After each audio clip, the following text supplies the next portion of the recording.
Hello there everyone, welcome back to a brand new video. Today I am going to talk about Daredevil Born Again Season 2. The second season of the American television series Daredevil Born Again is based on the Marvel Comics, obviously featuring Daredevil, the, I guess, superhero, right? So it sees blind vigilante Matt Murdock slash Daredevil gathering allies to resist Wilson Fisk's, I guess, organization, who is now the mayor of New York City, and his anti-vigilante task force, AVTF, set in the Marvel Cinematic Universe and sharing continuity with the films and television series of the franchise. Born Again is obviously a revival and continuation of Marvel television's and Netflix's Daredevil, obviously, which aired from 2015 to 2018. The season was produced by Marvel Studios via its own Marvel television label, with Daria Scardapane, I think, as showrunner, and Justin Benson and Aaron Moorhead as lead directors. So, Charlie Cox reprises his role as Matt Murdock slash Daredevil from Marvel's Netflix television series and prior Marvel Studios productions, starring alongside Vincent D'Onofrio, aka, I guess, Wilson Fisk, Margareta, I think, Levivi, I'm not quite sure how to pronounce that, Deborah Ann Wool, obviously, who plays Karen Page, Alden Hudson, who plays obviously Foggy Nelson, Wilson Bethel, right? I think he plays Bullseye, I suppose. Sabrina Guevara, I think. Nikki M. James, Janaya Welton, Artie Freyshone, I guess so, yeah. Clark Johnson, Michael Gandolfini, Ayla Zurer, and Tony Dalton, which is interesting. So Tony Dalton is back as Swordsman, so there we go. All returning from the first season 2, so there we go. They are joined by Kristen Ritter, I think, who plays obviously Jessica Jones, so there we go. So development on the new Daredevil series began by March 2022, and Born Again was announced in July 2022, with a planned 18-episode first season. Marvel Studios decided to overhaul the series by late September 2023, after filming began. Obviously, Scardapane, I think, Benson and Moorhead were hired to rework the series, and the planned 18 episodes were split into 2 seasons. Filming for the second season took place from February to July 2025 in New York, with Solvan Naim, I think, Angela Barnes, and Ian B. McDonald as directing episodes. The second season is scheduled to premiere on Disney Plus on March 24th, 2026, and will consist of 8 episodes. It will be part of Phase 6 of the MCU. A third season was confirmed in September 2025. So there we go. Alright, so let's see here. We have 8 episodes. Obviously, the first one will air on March the 24th, 2026. We obviously have Charlie Cox reprising his role as Matt Murdock. Vincent D'Onofrio obviously also plays Wilson Fisk, aka the Kingpin, who obviously played his or this role in many other series and projects in the Marvel Cinematic Universe. Obviously, Charlie Cox too, he played obviously Matt Murdock in No Way Home, right? And also appeared in She-Hulk, right? Vincent D'Onofrio as Wilson Fisk appeared in Hawkeye, Echo, I believe, yeah, this series. So I think he had 3 or 4 appearances in the MCU already. So there we go. So very, very nice. Obviously, Foggy Nelson and Karen Page return. So does Bullseye, right? Alright, so that's very, very cool. Alright, Tony Dalton as Jack Dugasqueni, I think, as Swordsman, right? And Kristen Ritter as Jessica Jones, obviously a former vigilante suffering from PTSD, who runs her own detective agency and becomes Murdoch's resistance ally. She has superhuman strength and limited flight abilities, right? Ritter said it felt like no time had passed since she starred as Jones in Marvel's Netflix television series Jessica Jones, which ran from 2015 to 2019, and she found it creatively fulfilling to contrast her performance in Born Again with her concurrent role as Maya Lepere, I think, Lady Vengeance in the series Dexter Resurrections. Right, Cox described Jones as an anti-hero, and she and Murdoch have a mutual respect despite the differing opinions of each other. So Eminet said Jones joins Murdoch despite her aversion to team-ups because it feels like it's very personal, with character bringing a edginess and lightness to the season that cuts through the bullshit in a really funny way. So there you go. We obviously also have Matthew Lillard, right, as Mr. Charles, an influential power player who becomes an antagonist for Fisk at the politics and international diplomacy level.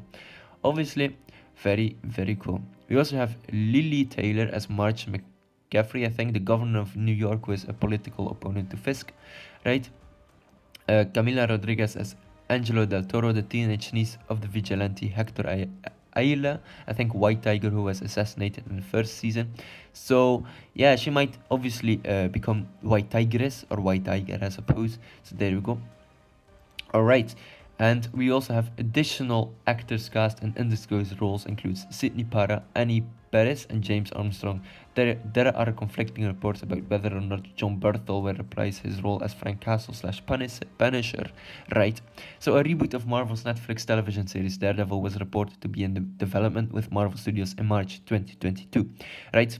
So filmmaking duo Justin Benson and Aaron Moorhead, who previously worked on the Marvel series Moon Knight and the second season of Loki, were hired to direct the remaining episodes. I mean, those two are great series. I really need to rewatch Loki and Moon Knight, because obviously with Avengers Doomsday, I need to prepare myself. I started watching the X-Men and I really like those films, so I might watch a couple of other things too, obviously. But Moon Knight and Loki are like series that I really want to rewatch, but I'm not quite sure if I will have the time to actually do so. But anyway, so let's see here. The series' initial take was described as a legal procedural, I think. Yeah, that was dark but not as gory as a Netflix series, and more episodic than other Marvel Studios series with self-contained episodes. So there we go. Alright, very cool.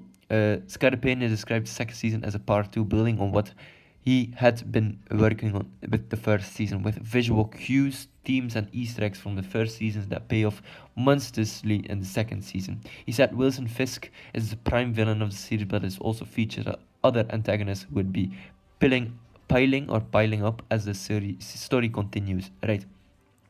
So, despite being killed in his first season, or the first episode, Franklin Nelson returns for the second season. So there we go. That is really interesting. I can't wait to see what they'll do with that too. So there we go. I think, no wait, I haven't, wait a second. Yeah, I just realized it. I haven't seen this first season yet. Oh boy. Oh no. Oh no. Oh, that's not good. That's not huge ball knowledge there. I've seen the Netflix Daredevil series, and I'm really hyped to see where this will go for Daredevil in the future, but I have not seen the first season. Oh, please don't kill me. Yes, I'll get started on that as fast as possible, obviously. So, okay, how will this second season connect with obviously other projects like Spider-Man, Brand New Day, Wonder Man, and other things like Avengers Doomsday 2? Let me explain. So obviously, let me explain how Daredevil Born Again Season 2 could connect everything. Like obviously, Kingpin's rise creates a power vacuum, like Season 2 ends with Wilson Fisk gaining legitimate political influence, right? Possibly mayor, obviously in the second season he is. Possibly something even more insidious. His crackdown on vigilantes become the central domino, right? So with the Punisher short film, Frank Castle returns because Fisk's new policies unleash corruption inside law enforcement. Matt tries to stop him, fails, and Frank goes underground. Perfect for a gritty short movie, right? So Fisk's anti-vigilante laws make Spider-Man public enemy number 1. Again, obviously the friendly neighborhood Spider-Man, right? Peter, already rebuilding his life with obviously like No Way Home, making up that spell and everyone forgetting about him, is forced into a new identity and new status quo. Obviously, maybe he would or could team up with Daredevil, right? I think there have been a couple of talks about like a movie with Daredevil and Spider-Man going street level. Could be cool, right? Fisk manipulates damage control, right? Maybe to target heroes and seize property. This could tie in correctly with like the Wonder Man series, right? I'm going to make a video on that or a review on that coming up. So there we go. Matt exposes a larger conspiracy. So Matt uncovers that Fisk is connected to a shadow network, corporate, mystical, and political maybe. Could be. Simon Williams' family company is tied to Fisk's financial empire, right? Obviously in Simon Williams' case and Wonder Man, we've seen him fly off with Trevor Slattery in the end of that series. And maybe he can obviously rise to power, I guess, with a company of his own. So there we go. So this conspiracies Matt uncovers could actually be like a sort of like multiversal cosmic threat maybe, or something along those lines. Maybe he'll team up with like Jessica Jones, and together they'll meet with like Luke Cage or Iron Fist. Could be really cool. I think Luke Cage is in this series. I'm pretty sure of that because Jessica Jones, I mean, it could be fair that it's just a continuation, and Luke Cage and Jessica Jones end up together. So there we go. So okay, with the vigilante underground forms like obviously Matt Murdock, Jessica Jones, Luke Cage, and others like Iron Fist quietly coordinate because the system is turning against them. Frank refuses to join the underground, choosing his own war, or maybe obviously not choosing to join the Defenders, right? So Peter becomes the most visible target of the crackdown, forcing him into a new era of anonymity, right? Or anonymity. Yeah. So, okay, there we go. Difficult English word there. But anyhows. So, okay, season 2 ends with like a major attack, maybe engineered by Fisk, maybe a bigger villain causing massive destruction. They take over the cleanup. Obviously, damage control does, but their corruption becomes obvious. And Simon Williams is hired to rehabilitate the city's image, launching his Hollywood-centric storyline, and maybe we just need to see where that will go, maybe for Wonder Man. But obviously with Wonder Man, like I said, I'm going to make a separate video on that and coming up, right, in the future. So might be after this one actually. So by the time you're actually seeing this video, it might have already been made. That's how time travel works with YouTube. Anyhows, so all right, ladies and gentlemen, hopefully you enjoyed this video. It was, I guess, a rather shorter video. I'm not quite sure. Like obviously Daredevil Born Again is a really great series. I really need to watch that as fast as possible. Can't wait for the second series. Maybe I'll binge it in one go. Could be really good for me, I guess, to understand, okay, this happened season 2, and then obviously get started with season 2. No, wait. Yeah, obviously binge season 1, then obviously figuring out what happens in season 2, right? And I think Daredevil is one of those characters that, like, obviously everyone loves. I love Daredevil, the comics, right? And it's really good that Marvel still has this plan to do that with Daredevil Born Again, to make it into a third series.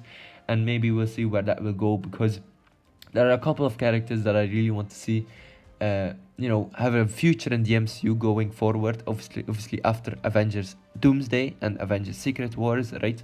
Maybe they'll wrap up Daredevil Born Again with season 3 after Avengers Doomsday.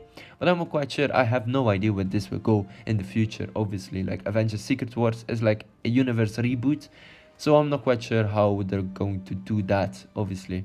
So anyhow, those are things to talk about maybe for another future video of mine. So alright, ladies and gentlemen, hopefully you enjoyed this video. Don't forget to like and subscribe, and I will check you later. Goodbye.